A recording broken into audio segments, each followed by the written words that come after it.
Kaya ano, wag niyong masyadong ipagmalaki ang ano, yung sabi nating love team na sinusuportahan natin. Kasi ako po, di po ako ano diyan. Di ako yung maghahabol sa mga love team na yan na porke viral ay aanuhin ko na parang may special treatment. Hindi po. Kaya wag po kayong magsabi na paborito kong EDSI kasi puro EDSI na lang. Hindi po. Po, congrats kay Maestro 21 TV. Congrats! Siya pong pinanghalpon na Ghost Reactor ngayong buwan po ng January 2024.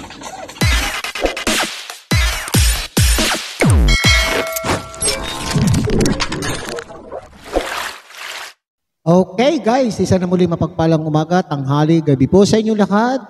At sana po ay ang lahat ay nasa mabuting kalagayan at ligtas po sa anumang kapahamakan saan man po kayo dako ng mundo naroroon. Ako po muli ang inyong lingkod, Maestro 21 TV. At sa ating video ngayong araw na ito, tayo muli ay magbibigay ng ating reaksyon tungkol po sa naging pahayag ni Kalinga Prab sa kanya pong live kamakailan lamang po, at ito ay nakalagay nga po sa ating thumbnail ay sinasabi ko po dyan ay isang kumpirmasyon tungkol po sa EDSI at pagpapaliwanag din po ni Kalinga Prab sa ating pong mga viewers, lalo na po itong mga love team supporters, kasi napapansin po natin mga kapatid, mga kalingap, na ang ating pong mga love team supporters ay medyo mainit, medyo agresibo po ang ating mga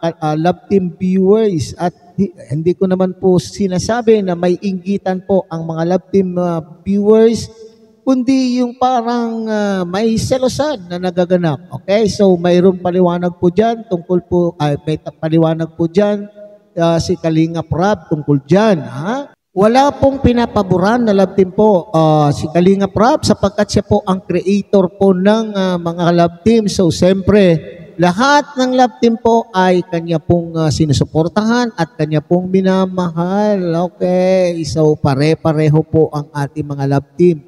Ang ating pong mga Kalingap Angels, pare-pareho po sila na nandito sa Kalingap community. So therefore, lahat dapat ay sinusuportahan po natin at minamahal po natin. Okay? Alright, so yan ang paksa ng ating video ngayong araw na ito. At bago yan, tayo muna po ay magbibigay po guys sa ama at founder po ng Kalingap, Kuya Bal Santos Matubang, Ate Edna Vlog, Kalingap Rob, at siyempre, Kalingap Dan, Kuya Brooks, and Ruel of Malalag. At kung bago lang po kayo sa munting channel na ito, sana po inyo rin pong tangkilikin sa pamamagitan po ng pag-like, share, and subscribe. At tuloy pindutin na rin po ang notification bell at nang sa ganon na ma-update po kayo sa ating pong mga gagawing reaction videos na kagaya po nito. Likewise, may kalot shout out sa ating pong mga kasamahan po dyan sa Karepa, Kalingap Reactor Partners, sa pamumuno po yan ng aming presidente, Javier De Leon, aka Birador. At tangkilikin din po natin ang ating masisipag na Kalingap Partners, Kalingap Charity Vloggers na nakatalaga po sa iba't ibang Kalingap landing pad sa ating bansa. At ganun din po sa inyong mga Kalingap subscribers, Kalingap solid supporters and organic sponsors. At ganoon din po sa ating mga kapatid po dyan sa Team Siomay ng Kalahi Community at ang buong Kalahi Community. And likewise sa atin din pong mga EDSI fanatics, EDSI supporters, EDSI fans, mega love shout out din po sa inyong lahat at maraming salamat po sa inyong lahat. Okay? So, tunghayan muna natin mga Kalingap ang isang maikling video clip na akin pong kinuha sa live po ni Kalinga Prab. At dito po tayo magbabase po ng ating komento, opinion, kuro-kuro at reaction. Tara, tunghayan po natin mga Kalingap. Kaya wag wag niyong masyadong ipagmalaki ang ano yung sabi nating love team na sinusuportahan natin. Kasi ako po, di po ako ano diyan. Di ako yung maghahabol sa mga love team na yan na porke viral ay aanuhin ko na parang may special treatment. Hindi po. Kaya wag po kayong magsabi na paborito kong EDSI kasi puro EDSI na lang. Hindi po. Nagkataon lang na syempre nung nag-travel tayo, EDSI yung kasama natin. Kaya malamang EDSI po yung mga vlog po natin noon, no? Saka EDSI yung pinapabahayan natin. So syempre nag-ipon din tayo ng mga tao dyan, ng mga budget para sa pabahay. Kasi sa akin po ay yung serye ay yun nga is para sa mga viewers. At kung magkatuluyan man or ma-develop sila, ay di ko na po yun nasa sa kanila po yun. Diba? Kagaya niyan, si Edu, diba? Si Eds, unti-unting na-develop kay Biancy. Ramdam nyo naman yun siguro mga kalingap. Okay. All right. So, yan po yung kinumpirma po ni Kalingap Rob tungkol po sa EDSI at kay Happy Edu. Di ba mga Kalingap? Okay? Masaya na ba ang lahat mga Kalingap or EDSI supporters? Masaya ba ang lahat sa inyo pong narinig? So, una sa lahat, itong paliwanag po ni Kalingap Rob ay anong tawag dito? Ang paliwanag niya po ay bunsod po sa mga naging komento po sa kanyang live at napakarami po, litong-lito na po, masakit na po ang ulo po ni Kalingap Rob dahil sa dami ng mga request ng iba't ibang supporters ng iba't ibang love team. Okay? So, pabunggahan. Kumbaga, sorry to say, pabunggahan na po at talaga naman nagdidiman na po. Demanding na po ang ating mga love team supporters and fans. Okay? So, whether we like it or not, pwede nating sabihin na talaga naman pong medyo mainit-init. Mainit ang ating mga love team supporters. So, yan po yung sinasabi ni Kalingap Rob na huwag nyo naman pong sabihin na siya po ay may favoritism, na meron po siyang, anong tawag dito? Meron siyang favorite na love team. Lalo na po yung sinasabi po nilang mga partners ng kanyang pinsan. Kaya sinasabi po ng ating mga ibang supporters ay pinapaboran ang mga pinsan-pinsan po niya. Yung ibig sabihin, yung partner po ni Kalingap Dan at ang partner po ng kanyang pinsan na si Edu. Okay, Kalingap Edu.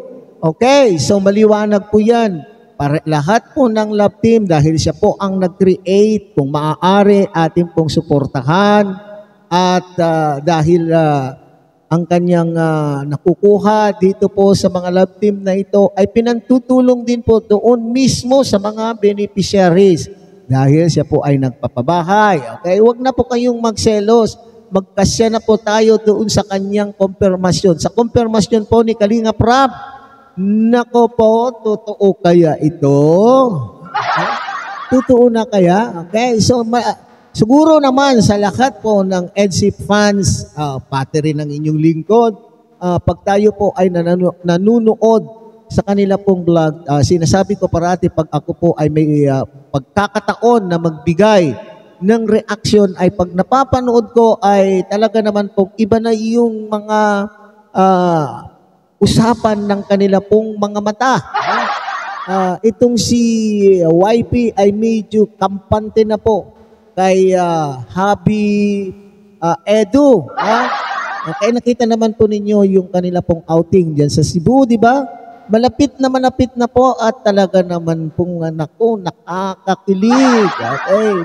Lahat po ng mga EDSI fans ay nakilig doon sa pagyayaka, pagsasandig ng ulo sa balikat po ni Happy Edu. Naku po, At yun nga po, walang magagawa po ang Kalingap Rab kung sakali lahat tayo na nanunood lahat po tayo na anong tawag dito, lahat po tayo na sumusuporta sa bawat love team, at kung tayo po ay masyado ng involved doon sa ating pinapanood, ay kung maaari ginugustot po natin or pinapangarap po natin na sana sa bandang huli ng teleserye or sa bandang huli ng serye ay sila po ang magkakatuluyan. Dito ba? Okay. So dito, malakas ang medyo napalakas ang ating mga loob ng ating mga EDC fanatics doon sa konfirmasyon po ni Kalingap Rab na medyo may nararamdaman o mayroon na pong naoobserbahan sa kanya pong pinsan na si Happy Edu. Parang medyo parang nadi-develop na daw po. Okay, so sa ganitong pagkakataon, wala pong magagawa po si Kalingap Rab dito. Okay, ito po ay personal. Okay, hindi niya na po pwedeng panghimasukan ang personal na damdamin po ng tao. Basta ang sa kanya, create po niya yan, love team na yan upang sa ganon ay makatulong sa mga beneficiaries, lalo na mismo doon sa Kalingap Angel na nariyan sa serye. Pero kung ang sinasabi po natin ay tungkol na sa usapin sa puso, ay wala na po tayong magagawa at tayo po ay magkasya na lamang po sa panunood. Kung hindi man po sila, at least nagbigyan po tayo ng pagkakataon na kiligin sa ating pong na mga napanood. Pero sa kumpirmasyon po ni Kalingap Rab ay talaga naman pong kung siya, dahil siya po ang nakakasama po nila nakakasama niya po nilang madalas ng EDC, siyempre, nararamdaman po nila. Nararamdaman po nila. Siyempre, siguro, pinag-uusapan. So, si Kalingap Rab po, mga Kalingap, ang right person. Okay? Ang tamang tao na magsabi na mayroon na siyang nararamdaman na itong si Happy Edu ay nadidevelop na kay YP Beyonce. Okay? Po hanggang dito na lamang po. Tangkilikin po natin Kuya Bal Santos Matubang, Ate Edna Vlog, Kalingap Rab, Kalingap Dan, Kuya Brooks Vlog, at Ruel of Malalag. At siyempre, huwag nyo din pong kakaligtaan, tangkilikin ang munting channel na ito sa pamamagitan po ng pag-like, share, and subscribe. At tuloy, pindutin na rin po ang notification bell para sa susunod pa pong mga reaction videos na ating gagawin sa hinaharap. Isang mapagpalang umaga, tanghali, gabi po sa inyong lahat. God bless and mabuhay po kayo.